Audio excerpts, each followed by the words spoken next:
Start the recording on YouTube, and I'm going to say hello and welcome to Lit Balm. This week is the Barrelhouse Showcase. We have 5 authors who regularly hang out at the Barrelhouse Magazine. They'll be introduced by Tara Campbell. But first, I'm going to introduce one of my co-hosts, Mark Vincennes. Mark Vincennes is an Anglo-Swiss-American poet, a fiction writer, translator, editor, publisher, designer, multi-genre artist, and musician. He has published 14 books of poetry, including more recently Becoming the Sound of Bees, Leaning into the Infinite, The Syndicate of Water and Light, and Here Comes the Night Dust. Vincennes' newest collection, The Little Book of Earthly Desires, and a novella set in ancient China, 3 Taos of Tao, or How to Catch a Fortuitous Elephant, are both forthcoming this year from Spite and Dival. An album of music, ambience, and verse, Left Hand Clapping, is also forthcoming from Tree Torn Records. He's a prolific translator and has translated from the German, Romanian, and French. Mark has published 10 books of translations, most recently Unexpected Development by Swiss poet and novelist Klaus Mers, which was a finalist for the 2016 Cliff Becker Book Prize in Translation. His translation of Mers' selected poems, Inaudible Blue, is forthcoming from White Pine Press. His poems have been published in many journals, including The Nation, Plowshares, The Los Angeles Review, World Literature Today, and Plume. His works have received fellowships and grants from the Swiss Arts Council, the National Endowments for the Arts, and the Winter Benner Foundation for Poetry. Mark is the editor and publisher of Mad Hat Press and publisher of New American Writing. Mark's lived all over the world, from Brazil to China to Iceland to India. He was born on the Peak in Hong Kong, but now lives in a farm in rural Western Massachusetts, overlooking Herman Melville's Greylock Mountain, and where there are more coyotes, possums, fireflies, and bears than people. Mark, are you going to film for us today? Yes, for sure. Actually, this is a little excerpt from a new book I've been working on. It's called Noz, N-O-Z, The Life and Times of Freddie Culture. This is a little excerpt. There are wisdoms to be had everywhere. There are many heads of philosophy schools. One squats on his chair and extols the virtues of your exoneration. Walk to 26th Station Road, he says. Ring the doorbell 3 times and wait, he says, adjusting his turban. And don't forget, he says, your feet need to be stuck in place. Imagine you were giving birth. You could actually see the crux of the head. And yes, there are always mouths to be fed, and feed them we will, raising fish from rivers and crabs from the sea.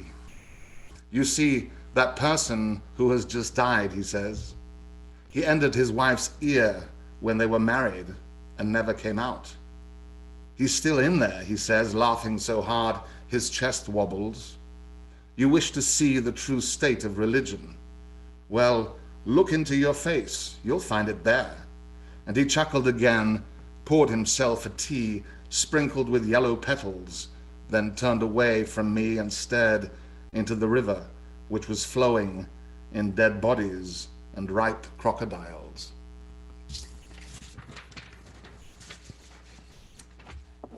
And I am delighted to introduce Cassandra Atherton. Cassandra is an award-winning writer, scholar of prose poetry, and professor of writing literature in Melbourne, Australia. Her most recent books of prose poetry are Pre-Raphaelite, Leftovers, and Fugitive Letters. She is currently writing a book of prose poetry on the atomic bomb with funding from the Australia Council. Cassandra co-wrote Prose Poetry, an Introduction in the Anthology of Australian Prose Poetry. She is commissioning editor for Westerly Magazine. Welcome. Thank you so much, Mark, and happy Valentine's Day from Melbourne. So it's Sunday morning here, and so I've ditched my hibiscus for something more Valentine's Day-ish, and my heart is on my sleeve, as I said before. So I thought I might read just a couple of short poems that are part of a sequence that are kind of love poems, I guess, for my husband. And the first one's called Wakugi.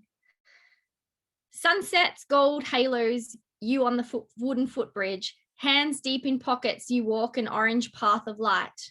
I've loved you longer than the Shinano River. Every line of you is forged in me. When the flood comes again, you will take me to the Hakusan shrine and peg our hearts together. Ekiben. I am on the Narita Express making another trip to Tokyo. A young girl wheeling a trolley begins selling green tea, beer, and ice cream. Most passengers have pre-purchased their Ekiben. They buy Asahi beers from the trolley girl. I watch them eat and envy their skill with chopsticks. I love bento boxes. I don't like my food to touch. And I'm going to introduce the amazing Jonathan. That sounds a bit like a magician, sorry. But you are a bit of a magician with words, I think. So in 1998, Jonathan Penton founded unlikelystories.org, an electronic journal of literature and art. You should tune in and have a look at it.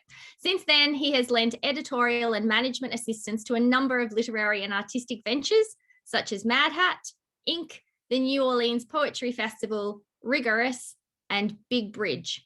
In 2005, he founded Unlikely Books, which publishes 3 to 5 books of poetry a year. He's organized literary performances and he's performed himself across the United States. His poetry books are Last Chap by Virgin Press, Blood and Salsa and Painting Rust by Unlikely Books, Prosthetic Guards, New Sins Press and Wing City Chapbooks, and Standards of Sedity, which is fabulous, Litfest Press. And there is a free e-chapbook backstories, which you can download from Argotist ebook. So I know you will go there straight after this and do that. Jonathan, will you please read for us? Thank you, Cassandra. So as I say in most meetings, I'm not very prolific. And what I usually like to do is read something that we've published recently or will publish at Unlikely Stories or Unlikely Books. Right now we're working on a manuscript by Joel Chase called Fata Morgana. And I'm going to read you a piece from Fata Morgana today. This is called Fishing, again by Joel Chase. Early April. This one screams. They occupy a part of the soundscape that had previously been assumed irrelevant to human communication. Smacks lake water with his right hand. Drags his already drowned brother with the left. This one, screaming, wants to drive a nail through icy water, to nail it quickly to shore, to bring them instantly here, him and his already dead carpenter, stretcheth out his rule, marketh it with a line, fitteth it with planes, marketh it out with a compass, and maketh it after the figure of a man, according to the beauty of a man, that it may remain in the house. Brother, whom he pulls, away from the already sunken boat. The catch had rapidly changed in shape and size from pretty 1-pound trout to great-eyed, loose-mouthed, cod-like monsters piled high in a horrible heap. Toward that nightmare, far, fixed, being in a void that is rumbling deeply like an airplane engine attached, with all its awful weight, to the head, shore. Okay, again, that was Fishing from Fata Morgana, the forthcoming book by Joel Chase. And next up, we're going to introduce Tara Campbell. Tara organized this feature at our request. She pulled together a Barrelhouse Magazine feature, and we're very happy to have her working with us this week. Tara is a writer, teacher, Campbell Fellow, and fiction editor at Barrelhouse. She received her MFA from American University.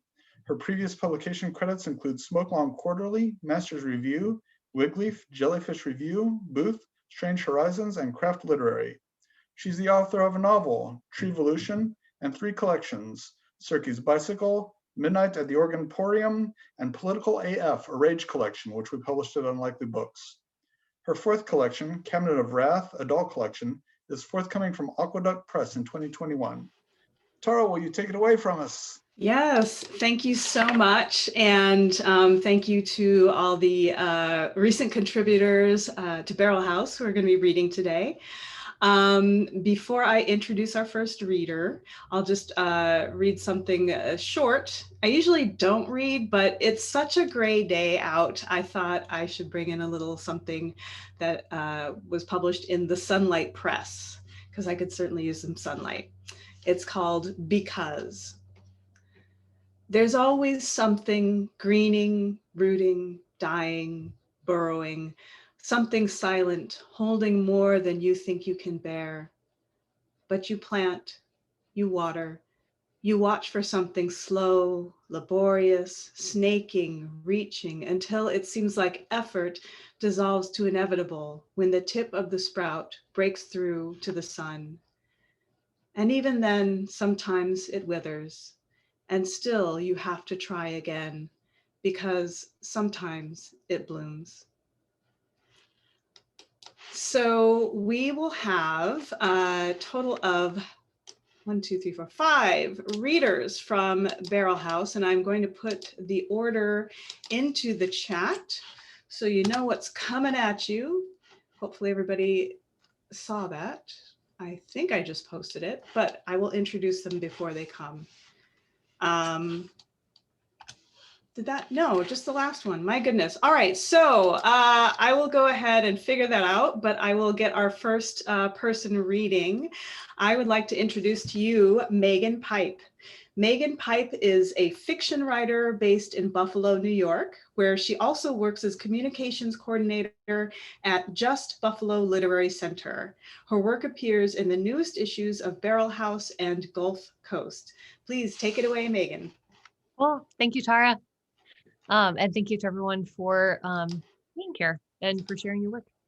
I'm going to read the first couple scenes from the story that was published recently in Barrelhouse, and it's called Dial Tones. Frances Bjorkland is the first name to appear on your call screen, and you wonder, adjusting your headset and pulling the lever on your chair to let it hush down a few inches, what Frances will be doing when you call. Perhaps the hot breath of the oven is hitting her face as she checks the crisping top of a casserole.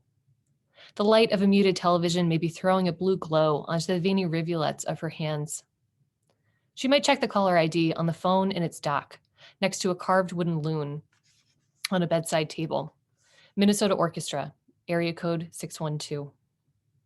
Of course, she may be dead. It will not be the first time you've called and asked for a dead person. Jake has you on probation after last week. You got no pledges, no donations, and he caught you hanging up without making a second ask. Your calling pool is now Cybunts, which is an acronym for some year, but not this year, as in they gave money some year that wasn't this year. But Cybunts just sounds like cyborg cunts to you, and it's hard to take the task seriously. The some year range that Jake has given you is in the early 1990s, a throwback to years you spent on the laminate floor in front of the refrigerator at your mother's house, teaching rows of plush animals how to spell with alphabet magnets. Why are you calling me? They say when you introduce yourself. I'm retired. I can't travel to the concerts anymore. Take me off your call list. Well, I see here that you donated $10 back in 1992. And on behalf of the Minnesota Orchestra, I just want to thank, you've got some nerve calling me at dinner time, the voices say. If words were liquid, these ones would ooze from your headset like spoiled milk. Have a wonderful evening, you say, but it is only dead air on the other line. In the cubicle next to you, the girl who introduces herself as Laura on the phone is doodling. A sexy rabbit with hentai curves and a studded jacket holds a cigarette in the margin of Laura's call script. Black ballpoint ink skids the base of her palm, the part of the palm that your father told you could break a nose in one strike. Laura is studying to be a massage therapist, which you only know because she tells people on the phone during the building rapport portion of the script. Of course, she could be lying.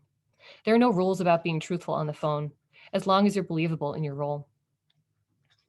The fluorescent gleam of the call center reflects off the windows like a mirror after dusk, which lingers a few minutes more each day now that February is stretching into March. You see your reflection staring back, flecks of yesterday's mascara dotting your cheeks like volcano ash, greasy bangs pushed back with a bobby pin because you had no reason to wash your hair today. You're wearing a sweater taken from your mother the last time you visited home because it smelled like detergent and the skillet onions that all of her recipes begin with. When you started working here, you told her you'd gotten a job in the orchestra's development department. Interacting with constituents, you phrased it. Preserving the future of classical music through fundraising. You don't tell her that the dress code is no pajama bottoms, and that you might be the only person here who can pronounce Shostakovich. What did I tell you, she said. Everything happens for a reason. Maybe teaching just wasn't for you. Maybe fundraising will be your path. She told you the same thing. Everything happens for a reason. When, as a middle schooler, your stand partner came back from Vermont with her arm in a sling, and you got to play the Brandenburg solo at the winter concert instead. Back then, the rules for success had been simple. You cared, you tried, often you became the best, or close enough. But it is not so easy these days. You're finding the rules of adulthood to be less straightforward, more ethically murky. You can care and try and still ultimately fail. Laura snaps her gums so loud you can hear it over the ringing in your ears. After 6, 7, 8 long tones, a wavering voice tells you that Frances isn't home, to leave a message, and please talk slowly when you do. You live in the upper level of a duplex with 2 elementary school teachers. The floors are slanted to such a degree that the magic markers they use for grading papers slowly roll from the living room all the way back to the kitchen. A bungee cord keeps the refrigerator door from revealing shelves of crusting condiment jars and spoiling the contents inside. Sometimes you help with the cutting of construction paper stars or the lining of grids that chart the kids' behavior in their classes. You used to be a TFA teacher like them. Before you lost your job, the 3 of you got along well enough. Cheery hellos as you passed each other in the hallways on the way to work, enough dinner made to share. On Friday evenings back in August and September, you'd all collapse on the couch with drinks, still wearing your lanyards and sensible shoes.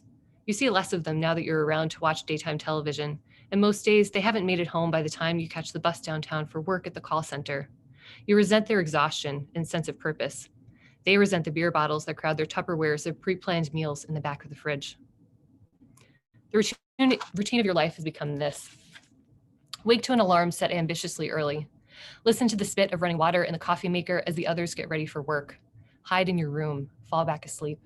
When you get up, realize that your roommate's students are already picking apart the mouths of their milk cartons at lunch. Sweep Craigslist for odd jobs and real jobs. Read misconnections instead. Pretend this is not a routine at all, but a sick day from school. Pretend your mother will come home early to place a cool hand on your forehead. Pretend the daytime game shows are part of this extended sick day, even though Drew Carey has replaced Bob Barker on The Price is Right. Everything just a little bit worse than you remember. Wonder how you will pull yourself out from this depression, but feel sure that really you can't. The next day, public schools in Minneapolis get canceled because the temperature is so far below freezing. You wonder what your kids are doing instead. They're not your kids, your students anymore, but you'll always refer to them with the possessive. Shauna and Charnice have probably turned bedsheets into costumes. Charlie's mother would have let him sleep in. And Dante, drawing, of course. He'd been your favorite, even though one day he threw the classroom success timer across the room in the middle of a tantrum and it hit you. You couldn't blame him for that. The timer was more torture device than management aid, despite what your principal believed when he made all the teachers use them. When left alone with paper and a pencil, Dante drew comics. There's one tucked away in a box still sitting in the trunk of your car, a comic Dante gave you of a boy with wings. Above the wings is a thought bubble. Why do I walk home when I can fly? The cartoon boy wonders. You let Dante draw whenever he wanted to.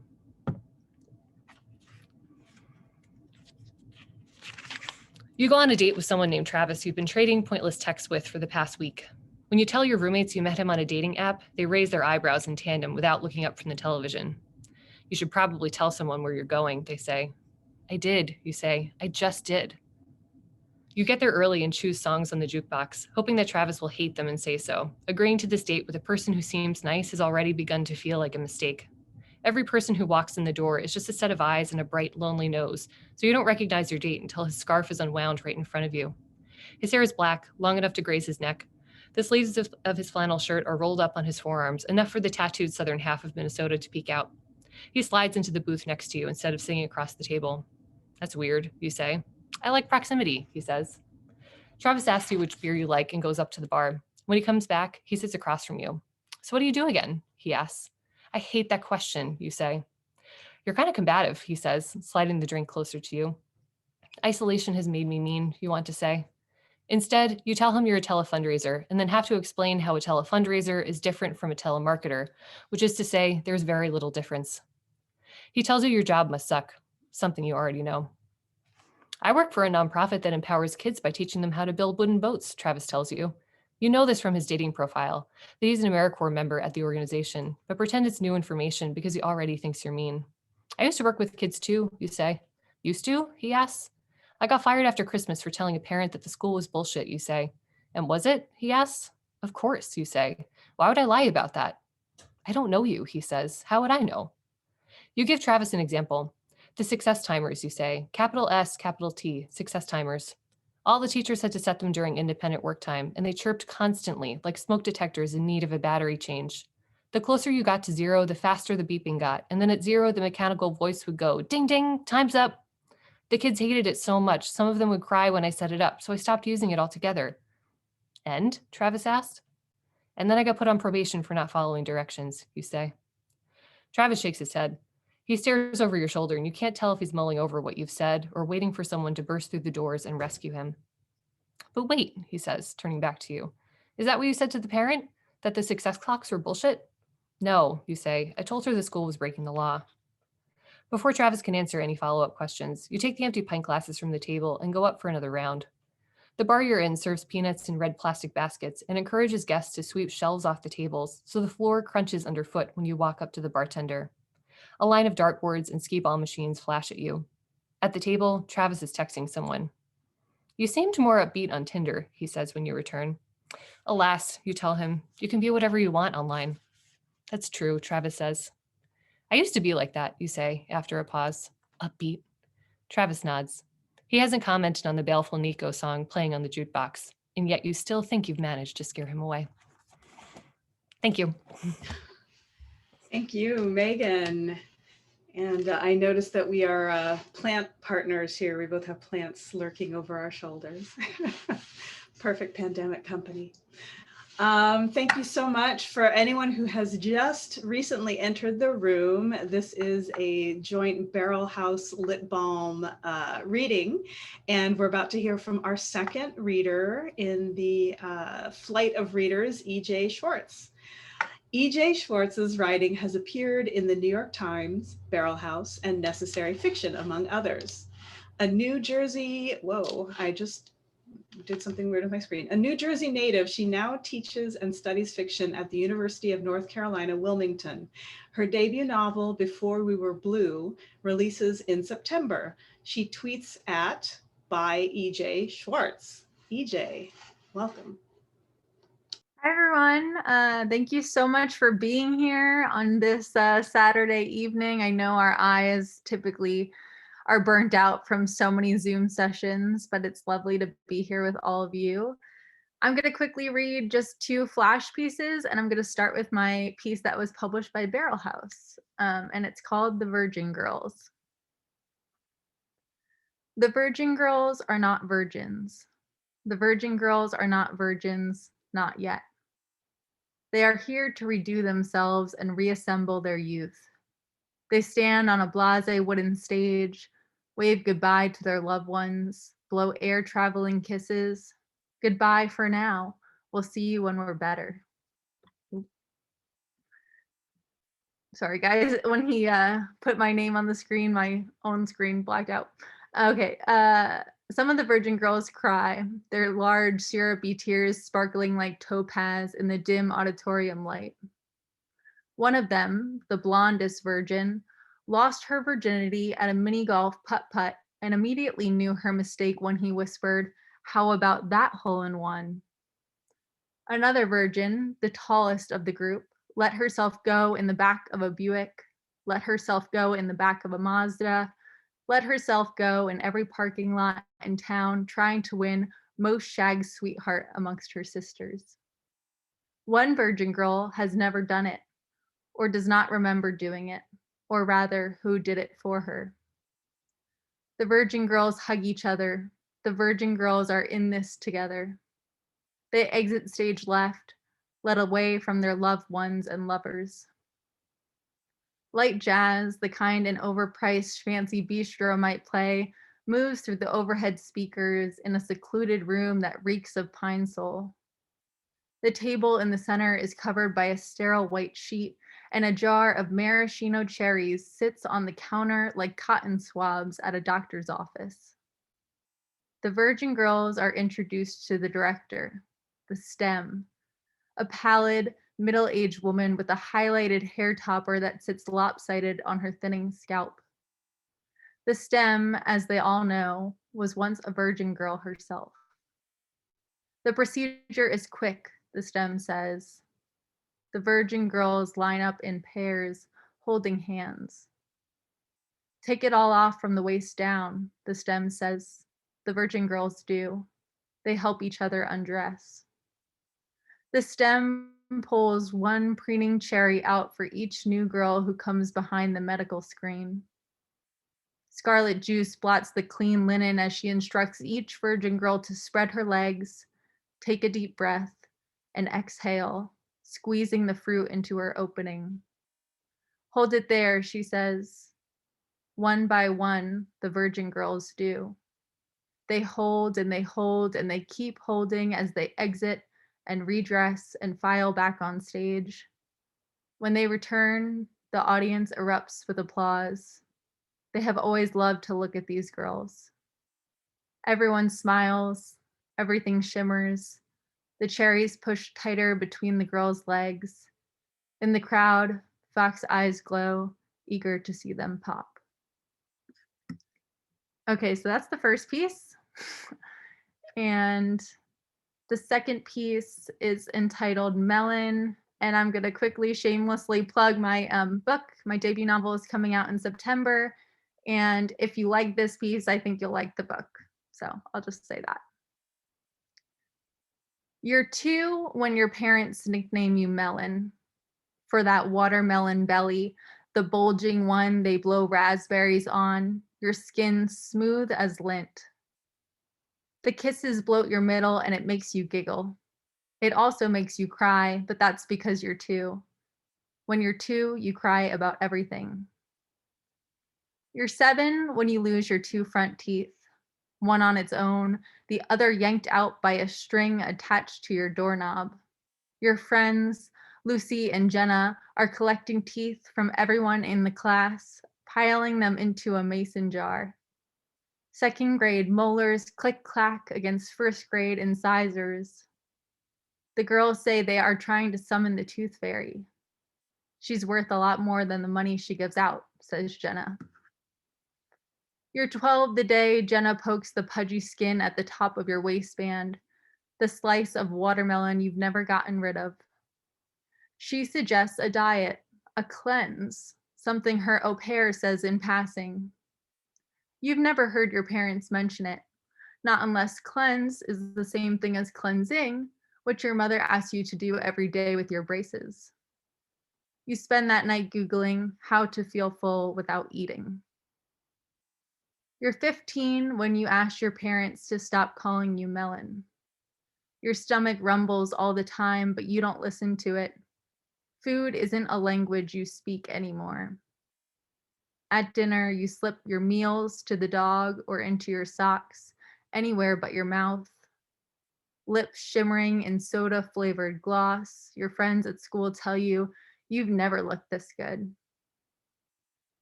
You're 18 and it's your birthday. Everyone is gathered around, watching you take a slice of lemon meringue pie. They want to see you eat. Since you fainted a few months ago, everyone is always eyeing your plate, especially your mother with her wide doe eyes. She takes your hand. She says, "You've grown so fast. How did you get to be so big?" Maybe it's your face that gives something away, because she says, "Not big, I just mean old." You don't eat the cake that night and you don't care who sees. Your wish was futile anyway. No one can be 2 again. You're 21 now. You sit in the library with the company of books, of words from brilliant women who challenge your concept of what a good body means. But it is so hard to see your pear bottom, your tangerine breasts as pretty. Impossible not to compare the passing bodies to fruit at a farmer's market. Who is bruised? Who is shiny? Which one looks the sweetest? When you return home for the holidays, you hug your parents, your dog, your few friends left from high school. Your father calls you Melon by mistake, says force of habit. Your mother squeezes one of your dwindling hips. The next time your stomach howls, you hear it. This time you do your best to listen. Thank you. Thank you, EJ. Thank you so much. Just reminding us of why we picked that piece. Love it. Our next reader coming up is Jose Hernandez Diaz. Jose Hernandez Diaz is a 2017 NEA Poetry Fellow. He's the author of The Fire Eater from Texas Review Press 2020. His work appears in the American Poetry Review, Boulevard, the Cincinnati Review, Georgia Review, Huizache, Iowa Review, the Missouri Review, The Nation, Poetry, and the Best American Non-Required Reading. Currently, he's an associate editor at Frontier and Palette Poetry. Take it away, Jose. Thank you. Thank you, Tara, for the invite. Thank you to Barrelhouse. Shout out to Lip Balm and all the readers as well. I'm going to start off by reading new work from Barrelhouse, and it's called The Skeleton in the City.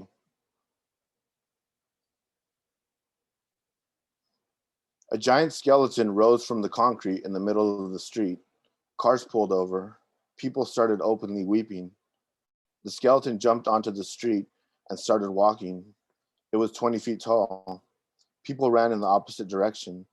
One brave man on a scooter rode up to the skeleton, but was quickly crushed by the skeleton's foot.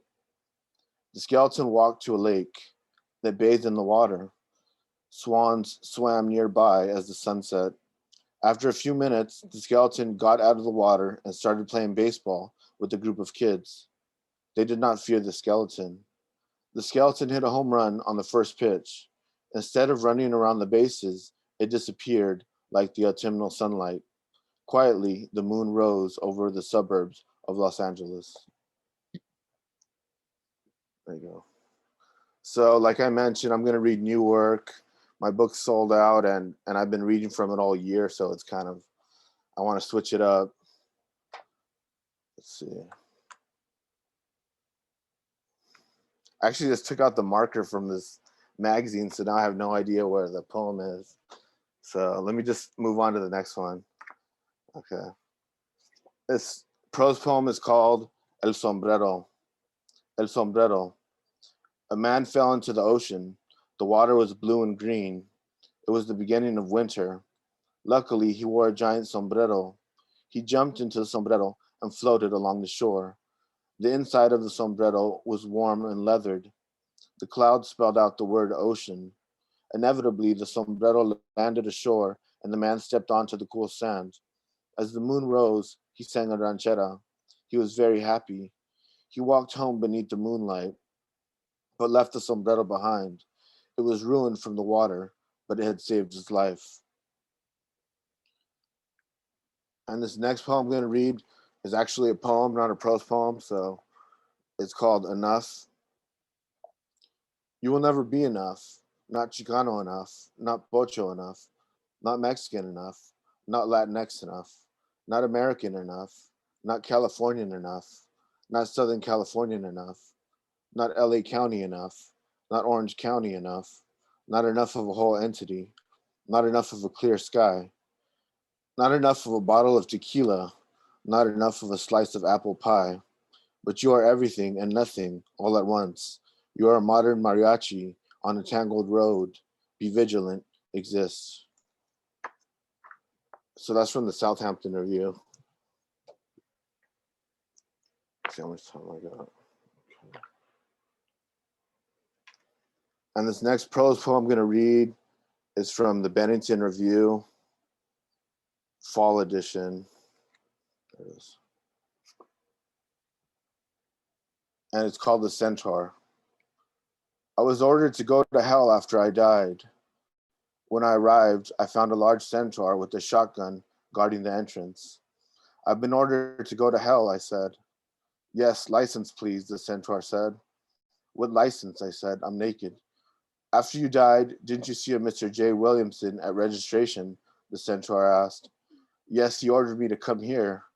Didn't he give you an ID card and chewing gum? He said. No, just chewing gum. Well, you'll have to go back and get proper identification. There isn't much we can do without that license, he said. This is very inconvenient and frankly unprofessional, I said. Next in line, the centaur said. Okay.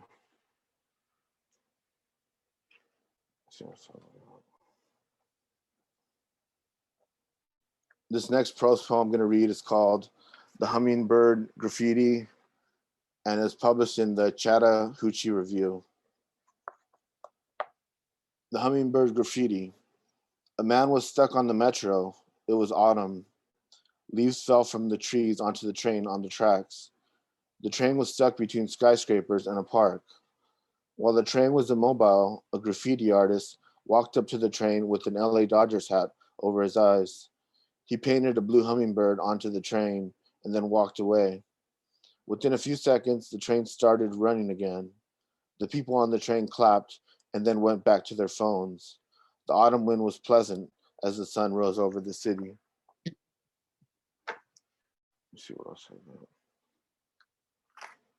Okay.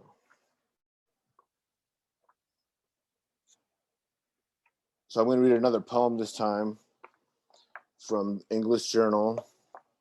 It's called The Self-Taught Man, and it's an ode to my father. My dad never got a chance to go to school as a boy.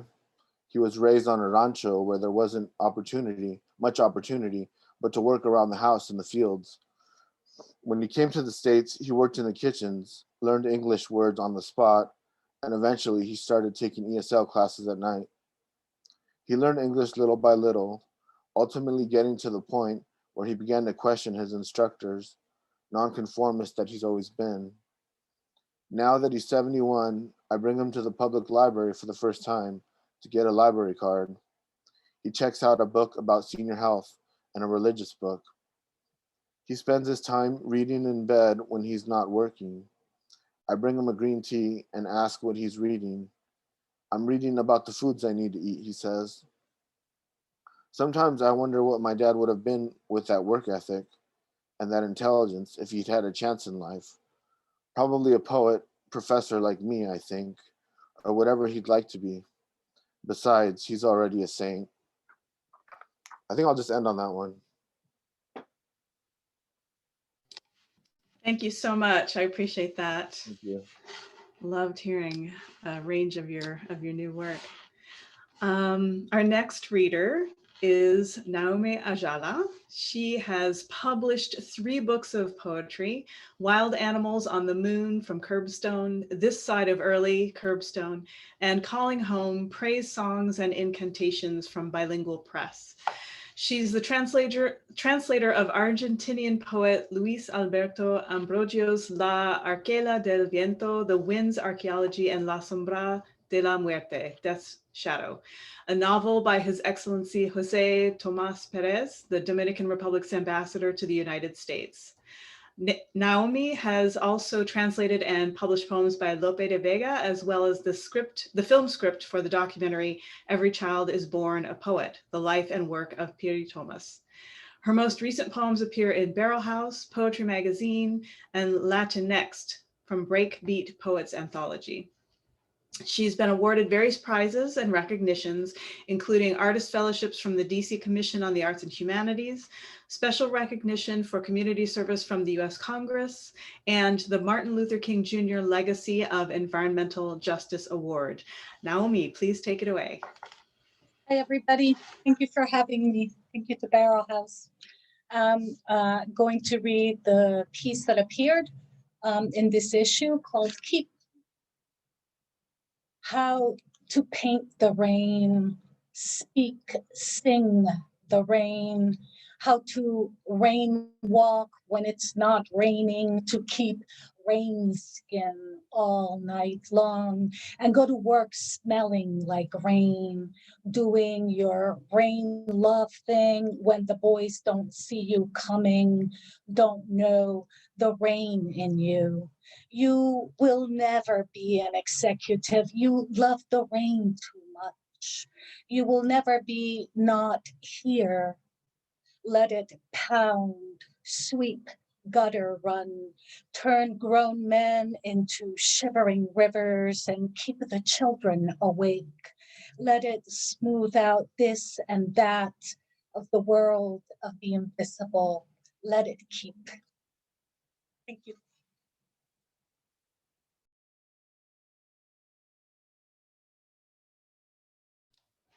So, one wonderful poem from Naomi, and thank you so much for that. We appreciate that. Love hearing the work that I've been reading out loud. Our next and final reader of the scheduled readers from Barrelhouse is John Mark Brown. John Mark Brown is a teacher and writer from Southern Illinois, now living in Philadelphia. They were a finalist for the 2020 Disquiet International Literary Prize, and their writing has received support from Writing by Writers and the Mary Cottingham Kuhn Foundation. John's recent poems and essays can be found in Diagram, Hobart, Cosmonauts Avenue, and of course, Barrelhouse. Thank you for reading, John. Hi, everybody. Thank you, Tara. I want to start with a poem that I did not write, but I saw Chen Chen do that one time, and I was like, so I like to do that now as well. A poet who I always reach back toward in periods of time that I am feeling maybe disillusioned with poetry and disillusioned in general is Justin Chin. His work has fed me in so many ways. So I want to read a poem in honor of Justin. And this poem is called Happiness. When it first appeared on the scene, all across old Europe, it was used to wish luck upon, as if, and is it not, based on an outlaw's luck, except for the Welsh who traded luck for smarts. Did wisdom beget happy, or is it happier to be wise? It took half a century before it absorbed gladness. Given life expectancies at the time, so many of the lucky and the wise died, not knowing the giggles.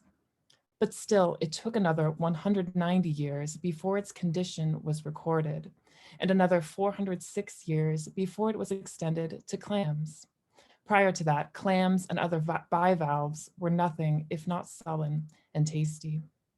Walking with the one you love, a sleeping and purring cat in bed, wonderment shared with little nieces and nephews, a good prayer, a good book, a meal with friends, a day without care or bother, remission. Happiness is never overrated. Right, that was Justin. We love Justin Chin in this house. I want to read one of my Adam and Eve poems. This is an Eve poem, and the title is also the first line. Eve dreams someone could have yelled, "Take it back." And though it was some months later, she woke to a tree shake. Bird song choked off as a voice washed over. Pinpricks, inchworms, all that. A body commanded, as if to say, take it back in time. Begin a day or so prior. Rest right there and rename the trees, the grasses, Taco Bells. She'll forget the names and try again. Breeze right past the sunup, sundown, serpent, slow down. So she rolls to her back. She had been so busy with her language, she forgot to consider the facts. Aster, goldenrod, grapefruit, flytrap, a thing she'd snapped open from a patch of them, shocked to learn even before its mother, the thing refused to bleed. It had nothing to prove. She knew this. Only green wet under her fingernails. No, take it back, meaning swallow her broken sparrow laid at the foot, feather and gristle, beak and all. Or instead, maybe, she woke with the words caught, strung like locusts in her own teeth. Applewood, smoked rib, and she'll suck the bone, bark it all back by herself, but still, she remembers. You can fit a light bulb into the room of your mouth. You can, just the jaw won't fall far enough to slip it out. All that glass, smooth in the plush wet pockets of your skull. No, you can't take that back without a raising, a fistful of wheat stalk burning through your fist, like breakage, some blood. Don't try it, it's true. She read it on Wikipedia. This poem is called Palinode. There is a version of events that makes us both look pretty. The longer the line, the more we might hope to gloss over. Sure, both agreed, anybody's money can be daddy's money, and some things splay out before you touch them. I'm that bitch begging to be silk against a grimy brick wall or whatever. I could have said that I am a thing most holy when under his cold hands, lie back in most stark and terrible relief. What did he make you call him? No matter, call it reclamation. Brush away with a laughing voice in an old movie. No one pulls a stunt like a faggot. Part your hair on another side, stone a whole goddamn gown in googly eyes, beat your face in finger paints, oh starlet. You would be glamorous, feasting KFC when bitten, but finally paid. Oh, Regretta Garbo, oh, Lana Turn and Burner, spot lit in the back seat of your 3 a.m. lift, blazing and belting and back home. You flip the bedspread, queenly, paint Irish Spring inside your mouth, sleep good, dreaming of glitter spilled across your chest. I want to be so beautiful, it's boring. I want to be stupid on the phone with you. And this sounds like the start of a poem, you know, that check's not bad by tomorrow. And in this life, you got to keep your curls. This is a poem that I wrote during a period of time that my friend Woe and I became really obsessed with Mousetrap YouTube, which is an illustrious corner of YouTube. If you're into that, I recommend you check it out. People will build these like no-kill mouse traps and then set like motion cameras on them overnight. And my Woe and I were in this phase of time sending a lot of these videos back and forth to each other, and it became a really big part of our lives. So this poem is for them. It's called Trappings. A memory. To catch the mice alive, he pours peanut oil in a glass bowl so they catch scent, kick, climb, and roll. And today, the mouse who lives with me is getting so brave, leaving its wall while I'm still awake, just to sit in my kitchen and squirm, where we might have to hear each other breathe. And one more memory. Before there's time for bruising, he holds me, pins my arms and legs in a plexus you could almost mistake for embrace. And the mice in the bowl lose energy, found in the morning, coated and cowering in their greasy pit, still always cleaned before released, pinched tail and sprayed down. And I stopped setting out glue traps when I woke to my mouse rolling across the linoleum. He unstuck the fur, though I know he must remember. And still, he hops into the light where we accept our home together. And maybe, in all this faith, I still do not know what love is, unless it's stronger arms holding me still until I'm quiet. Okay, one more. I don't think I'm over on time, I hope not. This is the poem that Barrelhouse published in their latest issue. So thank you so much to Barrelhouse. Another thing we love in this house is Barrelhouse. This is Jesus Saves His CVS Receipts. Jesus saves his CVS receipts, and none of us are surprised when we find them all pinned to the refrigerator, accordion folded across each coupon cut line. We say, he has resurrected his bi-weekly salary. We say, do this in remembrance of cheese, because he cannot break that off the body, but he's still volunteered to bring it to Michael's brunch. Yes, Jesus saves us the trouble of feeling guilty. We cannot also piss away a liter of water and call it a Bloody Mary. So he takes a step down from his miracle and his majesty. He takes an Uber across the Schuylkill, even though we all know he could have walked. Jesus saves his energy like he saves his CVS receipts. This could be the punchline of a joke, but Jesus is not a joke. The CVS receipts are pinned to the refrigerator, not nailed, come on. Next to the grocery list, he's trying a new vegan diet. He thinks a lot about the animals and the earth. We think a lot about, I wish I could be more like Jesus, but also me and the girls can't make mimosas out of pine sol. We save our cocktail napkins to use at home. Wesley saves enough for a dilly bar when Jesus begs the girls to get together for Dairy Queen like we did in college. but not enough to save $1 for the sick kids. And according to his Christmas card, on which he posed with a reindeer, and to which we asked, wait, those are real? Jesus does not want us to feel less than in the shadow of his good. In fact, Jesus reassures. Jesus washes away our guilty best we can, says, don't sweat it, and lays down a 20. He made it out of bubble tape. Lays down his leather jacket over a spilled something on the booth seat, not knowing what he's doing is also example. Terrence toasts, Jesus is just one of the girls, but on third drink, we sometimes think, come on, girl. Jesus has never actually had to go without his crest strips, we remember. He never once lapsed on his Planet Fitness membership like Tony. Remember that? Jesus never said, you should have made more sacrifices, because he didn't really have to, did he? He sashayed and he splayed and he saved us all the trouble. Thank you. Thank you so much. And another round of applause, pardon me, for all of our readers. This is why I love working with Barrelhouse so much. You get all of these incredible voices.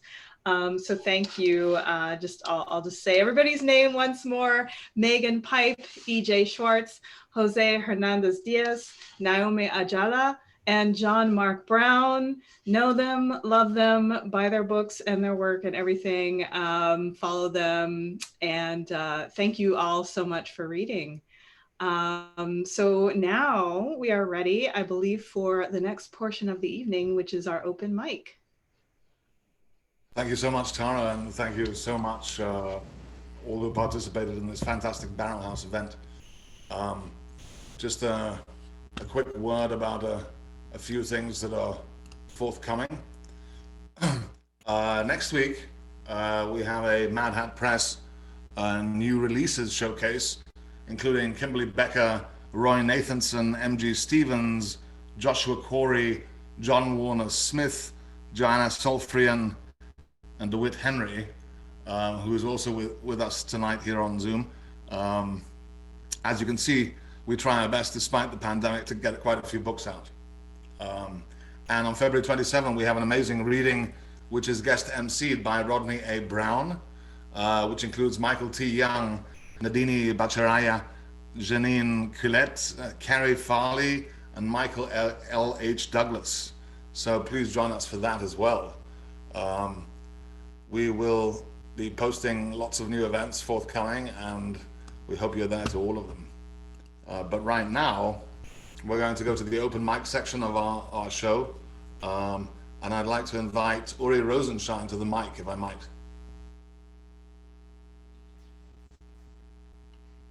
Hello. Hi, hi Uri. Hi everyone, I'm Uri Rosenshine. I'm glad to be here reading a second time. And thank you to Lit Balm, and thank you, Mark, for inviting me tonight. I'm going to be reading a poem called The Chariot. On the drive into the city, you pass me a hash cigarette, put on Zelda, the Turkish singer dissident, and tacitly forbid me to read. I'm sorry I was so late. I was talking with friends, sharing news at the end of a long week. But you have a way of according to your own habits a special dignity they do not themselves merit. You want to be complimented for buying milk or seeing a new movie. I will not speak with you if I cannot read. When we get to a garden party for a lesbian wedding, we're finally allowed to relax. Your friends admire me because I'm younger than they, and because somehow this time I have succeeded in showing them how benign I am. One is so shy. He tells me about a fight with his new wife and about a new house in Astoria, which his parents will renovate for him, embarrassingly, while he prolongs a honeymoon in Japan. I love him immediately, but this will be kept a secret. You hold me in my sleep, and if I speak in my sleep into the damp canal, I hear it speaking back, but with the meaning clear. Oh, if I could speak to it again, my sex approaching blindly from a distant room, you hovering near, resourcefully. I kiss your stomach and you in Jerusalem, watching dark Arab boys pass through the courtyard, sweating in white linen, moving furniture for Jews. We have figs and yogurt for breakfast and go down to the market where they are selling snakes and replica Tower of Davids. An armoire with precious inlays floats by us, carried from behind by a pair of young men in sandals, as if transporting itself. It depicts the Assumption of Elijah on a fiery chariot, his servant clutching his mother of pearl mantle as he ascends, unwilling to part from his master. Thank you. Thank you, Uri. Fantastic. Next up, we'd like to hear from DeWitt Henry.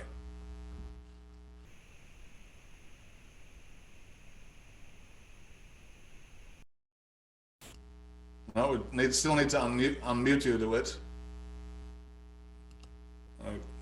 DeWitt, I'm hitting ask to unmute. There you go. Okay. Yep. This is a riff on faces. As noun, surface, aspect, front, facade, put on your best. The moment I wake up before I put on my makeup, sings Aretha Franklin. Mirror stage, reflection, Narcissus, social ID, first impression, young and smooth, fresh, wizened, shrunken, lined. On an empty face, writes Gorky, even a scar is an event. At 50th reunion, I search strange faces for recognition. Familiar features slowly rise. Is it you? Me? Are you in there? Friendly? Name to face, face to name. As verb, confront, upfront, face to face, about face, make a face, disgust or joy, two-faced, baby face Nelson, see past and future, Janice faced, funny, stretched mouth, red ball nose, oval eyes, expressive or un. Poker face, deadpan, bare-faced, can't keep a straight one? Actors need many. My sculptor nephew's series of plaster masks, inspired by ancient Greek performers' masks and those of Japanese No, have hung on my sister's walls since his death. My favorite wears mirrored sunglasses. Another, fingers knit, covers its eyes like the first monkey. The third yawns with hippo mouth echoed in nostrils, eyes half-lidded. A fourth has yellow hollowed eyes, mouth pursed and set, while cracks spread across cheeks, nose, temples, and forehead like earthquake rifts. Face paint, war paint, faceless mob, pale, red, pandemic's PPI, nothing to read but eyes. On the face of things, effrontery, emojis, sketch artist, mug book, yearbook, Facebook, face the music, Phantom of the Opera, Stephen Crane's The Monster, his face had been burned away. Half her jaw lost to cancer after years of failed restorations. Lucy Greeley learned to face up to her face. Face down others, keep face. Persia beheads Medusa with a blow directed by reflection in his shield, then drops the head in a sack, careful not to look or turn to stone. Look me in the face. Say that again to my face. Drones or bombs from 30,000 feet. The blind or lovers in dark trace hours with their fingertips. Lincoln, closed his eyes while being greased with Vaseline, then bandaged with plaster-saturated gauze, breathed through nostril holes until the plaster set. At Huntington Museum, accustomed to the photographs and paintings, I'm startled by his life mask on display. Creases, warts, eyebrows, and all, life-size, intimate, 3D. And then another, after death, older, bearded, skin and mouth going slack. Facsimiles, likenesses, children's fleeting as they grow. The plaster sculpture of my wife's, age 9, an heirloom on her family shelves through child raising and grandparenting. Her father, before his moving out, had had her pose, his favorite of 4, sculpted from clay on armature, then cast. I recognize her now, heavy in my hands, beloved. Webster saw the skull beneath the skin. Here come the scary ones. SWAT teamers, robbers, Klansmen, executioner. Humanity obscured. Happy, happy, happy face. Though your face is charming, it's the wrong face. And masquerade, the familiar voice. Thank you. Thank you, DeWitt. And thank you everyone for joining us here tonight. Look forward to seeing you next week at the Mad Hat Press New Releases Showcase, which includes DeWitt Henry, who just read, but also Roy Nathanson and Kimberly L. Becker, M.G. Stevens, Josh Hokori, John Warner Smith, and Joanna Solfrian. So please do join us for that. And thank you, Tara, for organizing this wonderful event. And thank you, all you Barrelhouse readers. It was fabulous, fabulous. Well, hope to see you next week, and peace, love, and poetry. Thank you, everyone. Good night, everybody. Happy Valentine's Day. Night.